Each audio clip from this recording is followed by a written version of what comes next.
Pendira dari kelas 1 PID, Prodi Pengantar Psikologi Islam. Baiklah, izinkan saya di situ frustasi. Definisi dari frustasi ialah berasal dari bahasa Latin yaitu frustation, yang mempunyai pengertian bahwa sebuah rasa kecewa atau jengkel diakibatkan karena tidak tercapainya suatu tujuan. Menurut pengertian lain, frustasi merupakan sebuah kondisi ketegangan yang tidak menyenangkan, dipenuhi rasa dan kegiatan syaraf yang semakin meninggi yang disebabkan oleh rintangan atau masalah. Berikut sebab-sebab dari frustasi tersebut ialah berasal dari penyebab internal dan eksternal. Faktor penyebab eksternal ialah adat kebiasaan atau peraturan-peraturan masyarakat yang membendung kebutuhan-kebutuhan dan keinginan-keinginan individu. Hal-hal yang mengganggu lebih-lebih yang berhubungan dengan kepentingan-kepentingan dan cara-cara hidup individu yang sudah biasa. Kondisi sosial ekonomi yang menghalangi pemenuhan kebutuhan-kebutuhan dasar jasmani atau individu menurut Semyon tahun 2006. Dan faktor internalnya ialah kekurangan diri sendiri, seperti kurangnya rasa percaya diri atau ketakutan pada suatu situasi sosial yang menghalangi pencapaian tujuan. Konflik faktor ini dapat juga menjadi sumber internal dari frustasi saat seseorang mempunyai beberapa tujuan yang saling berinferensi satu sama lain. Menurut Semyon 2006. Berikut masalah terjadinya frustasi pada dalam diri atau internal. 1. Masalah fisik, yaitu kemiskinan, kekurangan gizi, atau bencana alam, dan lain sebagainya.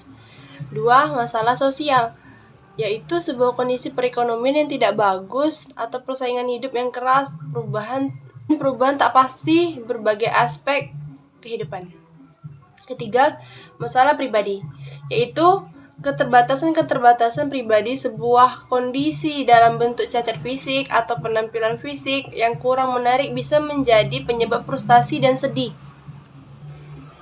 Teori dampak frustasi yang bentuknya baik ialah 1. Pergerakan dan penambahan kegiatan. Contoh, karena pendapat rintangan dalam usahanya, maka terjadilah pemanggilan rangsangan sebagai pembesar energi, potensi, kapasitas, sarana keuletan, dan keberanian sebagai mengatasi sebuah rasa frustasi tersebut. Dengan demikian menjadi stimulasi sebagai memobilisir segenap energi dan tenaga hingga mampu menembus berbagai rintangan. Yang kedua, berpikir secara mendalam disertai wawasan jernih, yaitu kejadian ini memaksa sebuah kondisi sebagai melihat realitas dan mengambil satu jarak sebagai berpikir lebih objek dan lebih mendalam agar dapat mencari jalan atau alternatif penyelesaian lainnya. Yang ketiga, resignasional atau tawakal, pasrah pada Tuhan, yaitu penerimaan keadaan dan kesulitan yang dihadapi dalam perbuatan yang rasional dan perbuatan ilmiah. Semua ini dilakukan jika individu mulai belajar menggunakan pola yang baik dalam menanggulangi setiap kesulitan sejak berusia masih sangat muda. Teori frustasi yang berbentuk buruk. 1. Agresi adalah kemarahan yang meluap-luap dan mengadakan penyerangan kasar karena sebuah kondisi mengalami kegagalan. Biasanya ada pula yang perbuatan kasar atau sadis dan pembunuhan sebuah kondisi. Agresi ini sangat mengganggu fungsi inteligensi sehingga harga pribadinya merosot. Yang kedua, fiksasi, yaitu merupakan suatu respons sebuah kondisi yang selalu melakukan sesuatu yang berbentuk stereotip. Adalah selalu memakai cara yang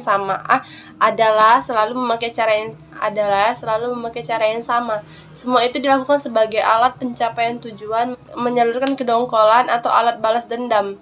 Yang ketiga, pendesakan dan komplek terdesak, yaitu pendesakan adalah suatu sebagai menghilangkan atau menekankan rasa tak sadar beberapa kebutuhan, berpikir-pikiran yang jahat, nafsu-nafsu, dan sebuah rasa yang buruk.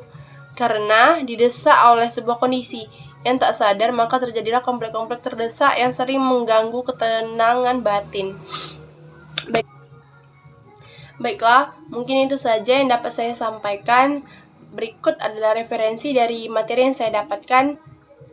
Semoga bermanfaat. Saya tutup dengan wassalamualaikum warahmatullahi wabarakatuh.